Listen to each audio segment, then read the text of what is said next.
Good morning, and thank you for joining today's private credit webinar, which will focus on asset managers. While all attendees have joined in listen-only mode, we encourage you to engage with our speakers by submitting a question via the Q&A feature. Ratings and additional research, including our dedicated private credit site, can be accessed through the QR code on your screen or by visiting kbra.com. Here, you'll also find information on our upcoming events and webinars. Should you have any additional questions on the topics discussed today, our business development and investor relations teams would be happy to arrange a follow-up call. Now, I'd like to hand things over to our moderator, Joe Scott, who leads KBRA's Financial Institutions Group, for introductions. Thank you, Michelle. And I'd like to introduce my colleagues, Asha Dropnik, who heads up European Financial Institutions, and Leah Hallforce, who heads up North American Asset Manager coverage. And we'll start with Asha. KBRA has seen substantial growth in our rated universe of asset managers since our first rating was assigned in 2019. Today, we rate over 60 managers, and the market is growing year over year. Asha, can you talk about the evolution of the portfolio and the current composition of the rated portfolio? Yeah, absolutely. And it's been an interesting evolution to watch. Can I get the next slide, please? Thank you. So with ratings on more than 60 managers, we now have a broad view of this asset class. The majority of our coverage is focused on sector diversified PE and private credit managers, but we also rate managers focused on real estate and those specialized in infrastructure, as well as more traditional wealth management firms. If you look at our portfolio, most PE and private credit managers are diversified by sector, although we have some with a concentration in the technology space. That exposure, however, is typically focused on vertical software platforms with proprietary data. Hence, those businesses are viewed more resilient and well-positioned to benefit from AI-driven growth. That said, the recent headline risk and valuation sensitivity could create near-term volatility. When we first started, we were mainly rating established household names. Over time, that's changed, and we have seen more mid-market firms coming through, including those managers, they are focused on a single country. Today, our portfolio spans managers with more than $480 billion in AUM at the upper end and closer to $1 billion at the lower end. US-based managers still dominate our portfolio, but roughly 1/5 now sits outside of the US, primarily in Europe. Yeah, thanks, Asha. And then how are the managers rated compared to other types of financial institutions? Yeah, sure. So alternative asset managers are, in our view, among the fundamentally stronger asset classes within financial institutions. Our average rating sits toward the lower end of the A category, and this reflects a combination of strong business models and generally modest leverage at the management company level. There are a few structural reasons for this. Firstly, PE and private credit-focused managers benefit from relatively stable and predictable management fees. In many cases, that recurring revenue is enhanced by realized carry and co-investment income over time, which can meaningfully boost profitability in strong realization environments. Secondly, many of these firms manage close-end funds with long lifespans. Hence, fee-paying AUM is not subject to redemption or NAV volatility, which supports earnings stability. And lastly, these businesses typically operate with smaller balance sheets and lower funding needs, often supported by large cash position and their ability to generate strong operating cash flows. Now, that doesn't mean that the universe is homogeneous. Our ratings range from AA at the higher end to below investment grade categories, including double Bs and single Bs. So at the higher end, you typically see large, globally diversified franchises. They have broad strategy, diversified investor bases, consistent performance track record, and strong alignment of interests with LPs. Those firms tend to demonstrate disciplined investment approaches and strong-term and long-term strategic thinking. But on the lower end, rated names are typically smaller and niche-oriented wealth managers. They are subject to redemption and NAV risk, or managers with comparatively higher leverage levels. So there is a differentiation across our portfolio, but structurally, it is a strong asset class from a credit perspective. The majority of our asset manager ratings are unpublished, and we just have a handful of names that are rated publicly. Asha, can you briefly talk us through the main rating determinants for the asset managers? Yeah, of course. But first, I would like to start with an important clarification. Like whether a rating is public or private, the analytical process and rating outcome are exactly the same. Our methodology looks at two main pillars, the financial risk profile and business risk profile. So on the business risk side, we will look at strategic focus. So is the manager concentrated in PE, infrastructure, real estate, private credit, or is it more diversified? We would evaluate competitive position. So where does the firm sit within its peer group? We look at a diversification of the investor bases, AUM growth trend, fund performance history, and overall funding flexibility. Like the main part of our work focuses on management quality, governance, and risk controls. Like we spend a lot of time evaluating partner stability, succession planning, key person risk, and whether the firm can transition from being heavily funder-led to being of more institutional structure. That's particularly important because while management fees are relatively predictable once capital is raised, like future fundraising depends on the strength of the platform.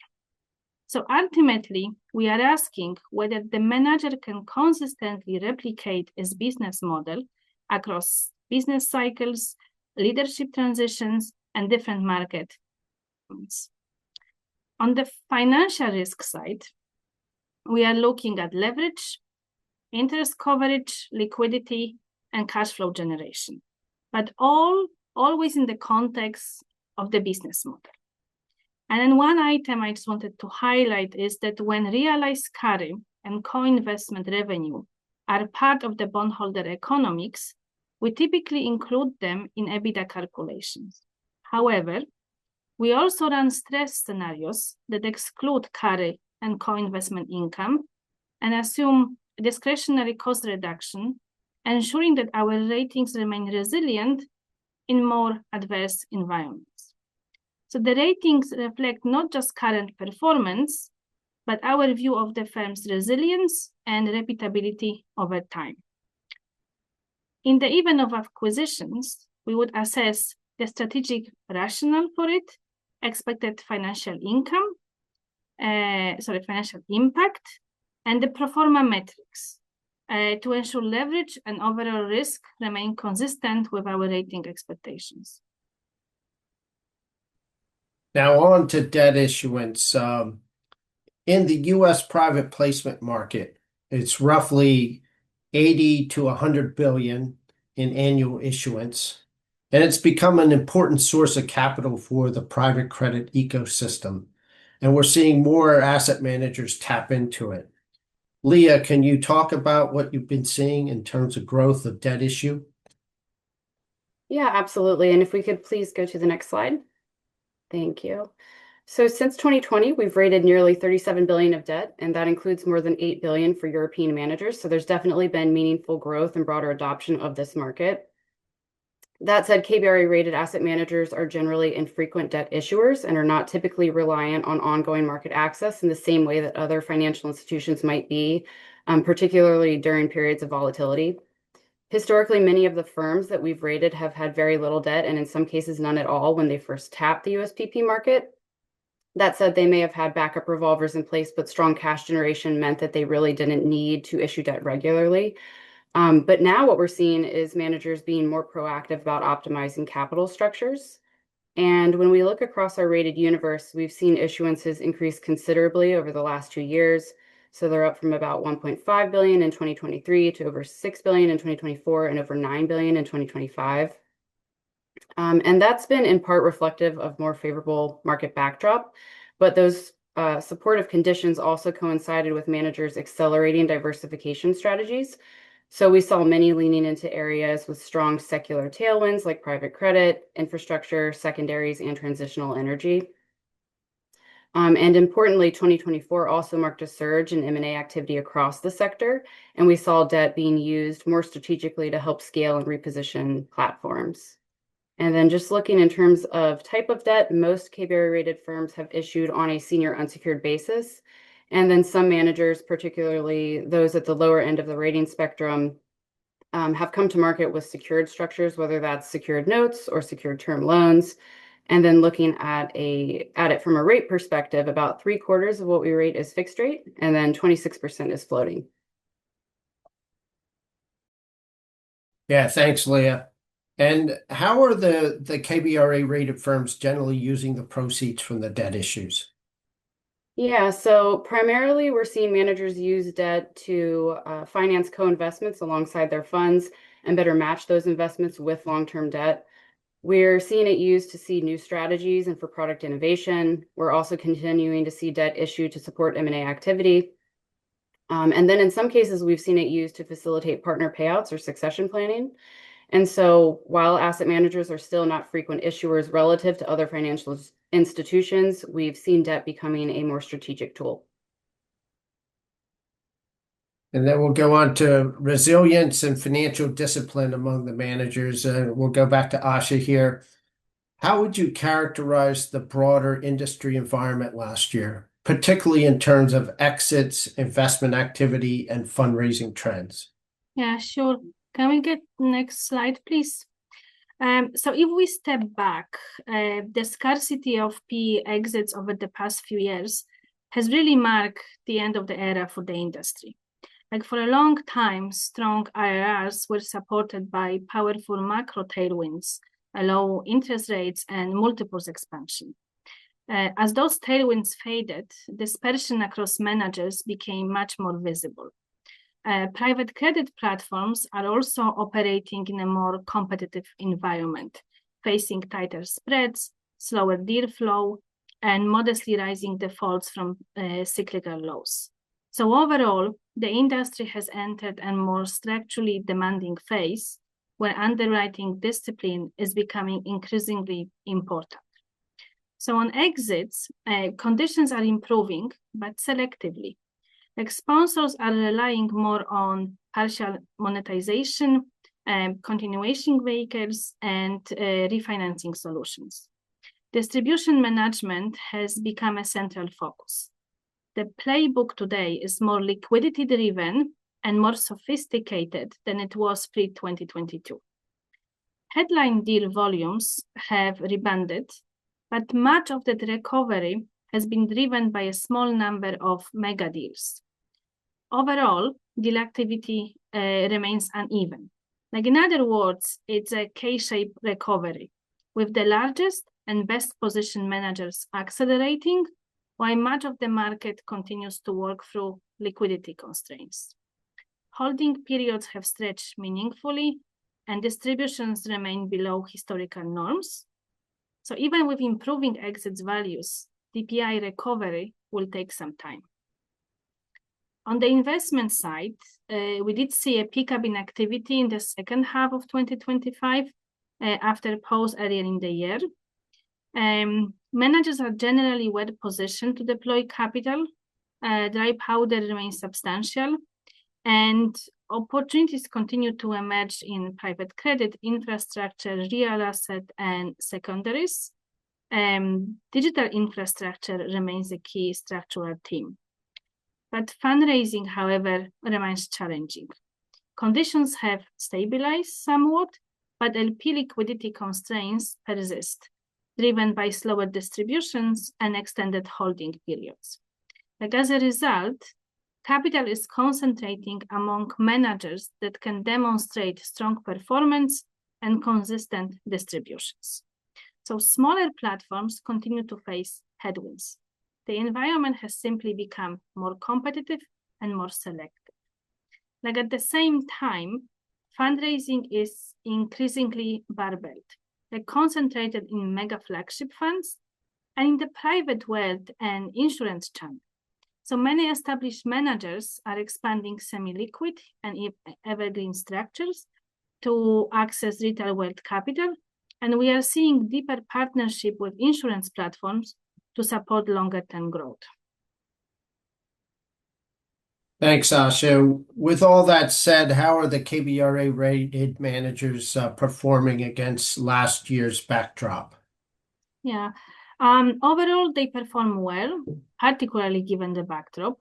Across our rated universe, we saw resilient earnings, conservative leverage, and strong interest coverage. Managers with diversified franchises, meaning multiple strategies and broad investor bases, were especially well positioned to navigate the more challenging environment. So from a profitability standpoint, average EBITDA margins remain above 50%, which is high relative to many other financial institutions and corporates. And this really reflects the durability of management fees, enhanced by realized carry and co-investment income where applicable. Even though exits have been softer, fee-paying AUM and fee-related earnings continue to grow. And since management fees are typically based on the investment capital at cost, they tend to extend when exits slow, providing stability even in more challenging exit periods. From a balance sheet perspective, many KBRA-rated managers maintain conservative leverage in 2025, with average gross debt to EBITDA around 2.3 times and interest coverage near 13 times. Net leverage is typically even lower given large cash balances. And additionally, management teams generally expect leverage to remain conservative, with coverage comfortably above covenant levels. And debt issuance is typically sized appropriately relative to recurring management fee income. And now, can you briefly talk about how financial performance can vary across asset manager types? Yeah, of course. So PE-focused managers generally sit at the stronger end of the spectrum. They benefit from close-end, long-duration funds and structurally higher management fees. On top of that, they can generate carry and co-investment income in stronger realization environments. And as a result, they typically show higher EBITDA margins, lower leverage, and stronger interest coverage compared to other strategies. And even in a tougher fundraising markets, they have generally seen limited fee pressure. Then when you look at more diversified firms, those combining PE and private credit, margins tend to be slightly lower than the pure play PE, and that's largely because private credit fees are typically lower, and credit funds are often shorter term or open-ended in nature. Credit-focused firms such as hedge funds or CLO managers usually report somewhat lower margins again, along with modestly higher leverage and slightly weaker coverage metrics compared to PE-focused firms. And then lastly, on the other hand, we have also traditional wealth managers. Those focus on public equities and public debt. They are more exposed to market volatility, and they operate largely with open-ended structures. So they tend to face the greatest fee pressure, thinner margins, and in our rated universe, they have generally weaker credit metrics overall. And now on to the outlook. We like to be forward-looking with the ratings. So what's KBRA's outlook for the industry in 2026? Yeah, I'll take that one. And if we could please go to the next slide. Thank you. So overall, we expect 2026 to be a pivotal year for asset managers and are maintaining our stable industry outlook. While we do expect wider dispersion in performance across managers, we anticipate broad rating stability across our rated universe. And that view is underpinned by the continuation of various trends that we saw in 2025 that Asha just detailed. So broadly, this includes continued AUM and revenue growth. And while fee-paying AUM could slow in 2026, we expect it to remain positive, particularly among large, well-established managers with diverse strategy offerings and managers focused on strategies with fundraising tailwinds, such as infrastructure, transitional energy and renewables, secondaries, and private credit. And within private credit, including in areas like asset-based finance, real assets, as well as wealth-oriented products, where we're continuing to see momentum. We expect this to be further enhanced by ongoing product innovation and evolving fund structures, as well as additional M&A as managers use acquisitions to achieve diversification and scale in areas with long-term fundraising and investment tailwinds. We also anticipate that there will be continued gradual mix shifting across investor bases as many firms look to add more products tailored for insurance clients and also target opportunities in the retail channel. And then geographically for investor mixes to gradually tilt more towards regions outside of the US, especially Asia and parts of Europe. That said, these developments are still unfolding under a still challenging backdrop. Fundraising conditions remain tighter than in prior cycles. Interest rates are still elevated, and firms continue to manage rising expenses. However, even in this more constrained fundraising environment, top-tier managers have continued to meet and even exceed their targets. So in our view, that underscores the resilience of the industry. And we expect that managers' ability to deploy that capital without compromising risk appetite will continue to contribute to the ongoing differentiation among leading platforms. And then just looking at the exit environment, we're seeing healthier conditions overall, but it's still a selective market, as Asha mentioned. And so continuation vehicles and secondary transactions will remain important liquidity tools. And then how are you assessing risk discipline of capital deployment? Yeah, so from an analytical standpoint, we dig deeply into investment criteria. We look at sectors and subsector exposures, single name concentrations, and then also internal approval processes and portfolio monitoring practices that firms have in place. And we're closely monitoring for drift and risk appetite across our rated universe. Managers with deep strategy expertise, strong networks, and longstanding industry relationships are better positioned to source opportunities without compromising credit quality. And we think that those firms will continue to differentiate themselves. As Asha noted earlier, we also run multiple downside scenarios to assess potential impacts on performance. So this can encompass things like industry downturns, significant markdowns, fee compression, and more challenging exit environments. But at the same time, we factor in that many firms have flexible expense bases and can cut discretionary costs in periods of stress. So overall, we have a strong degree of visibility into exposures across our rated universe, which we continuously monitor for emerging trends. And that underpins our expectation for general rating stability across our rated universe, even amid continued evolution in the industry. And then now, how is KBRA thinking about the potential impact of the recent uncertainty around AI disruption on the asset manager? Of course, a very topical question.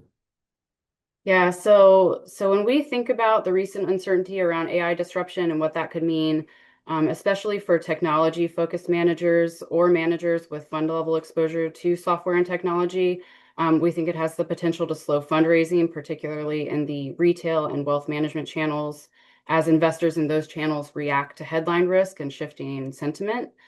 At the same time, for certain funds or BDCs that have redemption features, we could see some increased redemption risk if volatility persists. But that said, from a credit perspective, the rated managers that we cover are generally expected to remain resilient. And that's because a large portion of their capital is in long duration fund structures, and many of their funds either have no redemption risk or only limited redemption features. So that structural stability is an important mitigant. On the realization side, activity across many areas of technology could remain somewhat subdued in the near term.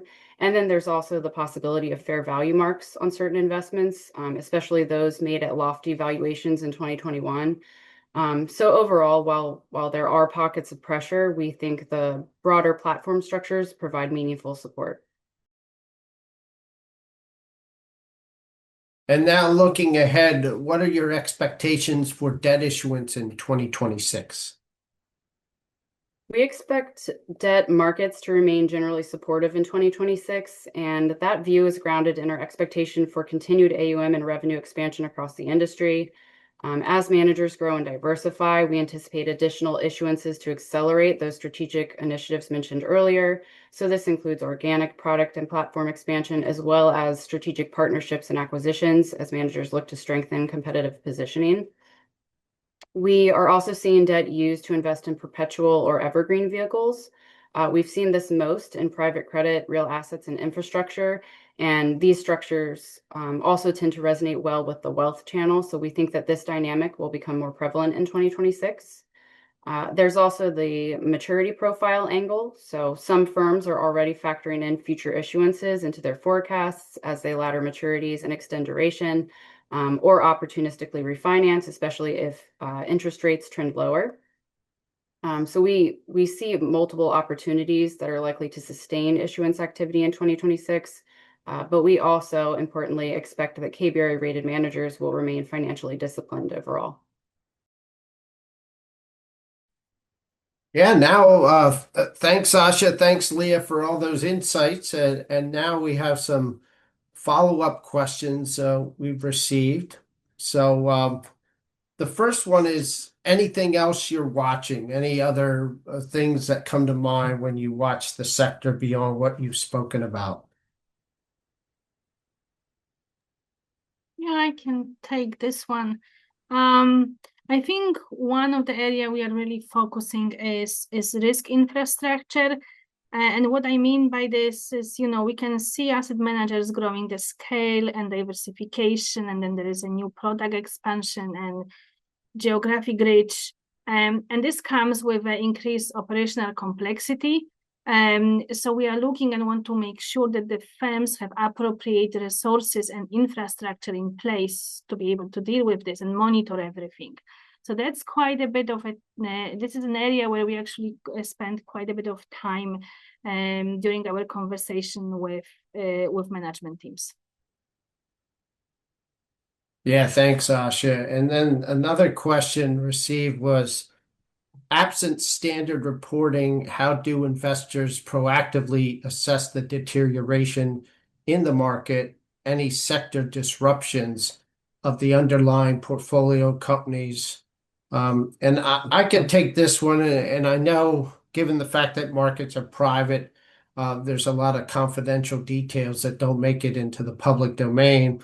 But what KBRA produces, which is very useful, I find it extremely useful, is a quarterly middle market borrower compendium. Our team has credit assessments on well over 2,000 portfolio companies and look at the credits on a quarterly basis. And then they produce this report every quarter, which has underlying trends across private credit and then also sector by sector analysis. So I find it very useful. And then also, in addition to that, we have a quarterly BDC compendium. As many know, the BDCs are an important part of the private credit market. So in that compendium, we track close to 30 BDCs that are public debt issuers, and then also their quarterly asset quality trends, non-accruing loans, et cetera. So that's also a useful resource. And then we have a little more on AI disruption, some more details on how the asset managers are being impacted by AI. Of course, as we know, very topical. But Leah, do you have any additional thoughts on that? Yeah. So just following up on my earlier remarks. So from an investment standpoint, what we're seeing across KBRA rated firms are that they have broadly defensively positioned portfolios. And across our rated universe, software exposure is primarily centered on areas such as essential use, mission critical, and vertically integrated software that could potentially benefit from AI enhancement. We're also seeing exposure to that with a proprietary data aspect, and then also cybersecurity. And broadly, areas like digital infrastructure and data centers may be poised to benefit from higher power demand and AI. But we are seeing more selectivity among managers with software, AI tech exposure, and heightened focus on structure. And as we evaluate exposures, key is really long-standing track records and expertise in the space, while also maintaining a disciplined long-term view on underwriting. And then another aspect, just to kind of follow up on that, is how asset managers are using AI tools and capability across their own operations. And in this regard, we're seeing many make investments in AI tools to optimize their infrastructure. So this includes enhancing and augmenting more automatable aspects of their business. Thanks, Leah. And then in addition, just to alert all the viewers, the private credit team recently put out an AI and software piece. I think it was a week or two ago, but very useful piece. So just flagging that for everyone as well. So give some of our further insights on that. And then there's a question also on views of evergreen funds, Asha. Any more details or insights you could share on evergreen funds, which is certainly a growing trend within the industry? Yeah, absolutely. I mean, Leah mentioned that we have seen an increasing number of debt issuance done kind of to support investments in the perpetual or evergreen vehicles. And the managers are doing this because, they can invest in longer dated assets. They can continuously reallocate assets proceeds, and they can extend workout periods when necessary. And we see this mostly across private credit, real estate, and infrastructure. So kind of areas with more predictable cash flow and regular valuations, and kind of those are the areas which are appealing to the wealth channels. I think one consideration is that evergreen vehicles do not have a mandatory wind down horizon, which would otherwise necessitate debt amortization. So with some of these funds, like we have seen frameworks, maybe that segregate certain assets with proceeds directed towards the debt amortization rather than reinvestments. Others kind of have implemented a mechanism to capture cash flow and distribute it rather through the rated vehicles payment waterfall. So those are kind of structures, the other issues we are seeing around evergreen funds. Thanks, Asha. And then there's a final question here on the outlook for asset-based finance and asset-based lending generally. I would say I can start with this one. I say, and we touched on it a bit in the webinar before, but I would say in the short term, there's certainly caution, and with some of the recent issues in the space, the two major topical exposures in the fall that shook the industry, and then more recently in the UK with another example of potential fraud. But talking to the managers, many believe there's still a lot of long-term tailwinds. in the ABF space, asset-based lending space. In the early stages of growth, I remember once saying we're in the second, third inning of it overall. So I think long term, it's still very strategically important to the managers. Some have developed these significant asset-based lending platforms and put a lot of resources into it. So I think long term, you're going to see continued growth, but near-term caution as managers continue to assess their portfolios and their borrowers and counterparties. And then one question mark, particularly in the US market, is will the banks become more competitive over time in the space? I think right now everyone's sort of cautious, right? But over time, the banks may become more competitive. Competition might become more intense over the next few years if bank regulations in the US continue to ease in terms of capital requirements, et cetera. So I think long term, there's still going to be significant growth, but at the same time, near-term caution. Yeah, Joy, if I can add one thing to what you said, I think kind of it follows from what I said before about the dispersion across managers. I think we're gonna see more and more, especially here for ABF and ABF. I think the dispersion across platform is going to widen as kind of the complexity and execution risk increases. Yeah, that's a great point. In these more challenging markets, underwriting matters, management quality matters. And so I think you're going to see a greater differentiation between those who do it very well and those that may not. So time will tell, but it's certainly a more challenging environment than the low interest rate environment of years ago. And I believe that's it for the webinar, and greatly appreciate everyone for attending, and thanks very much for your time. And thank my fellow panelists, very insightful presentations. Thank you, Joe. Thank you for Thanks, Joe. moderating. Thanks, everyone.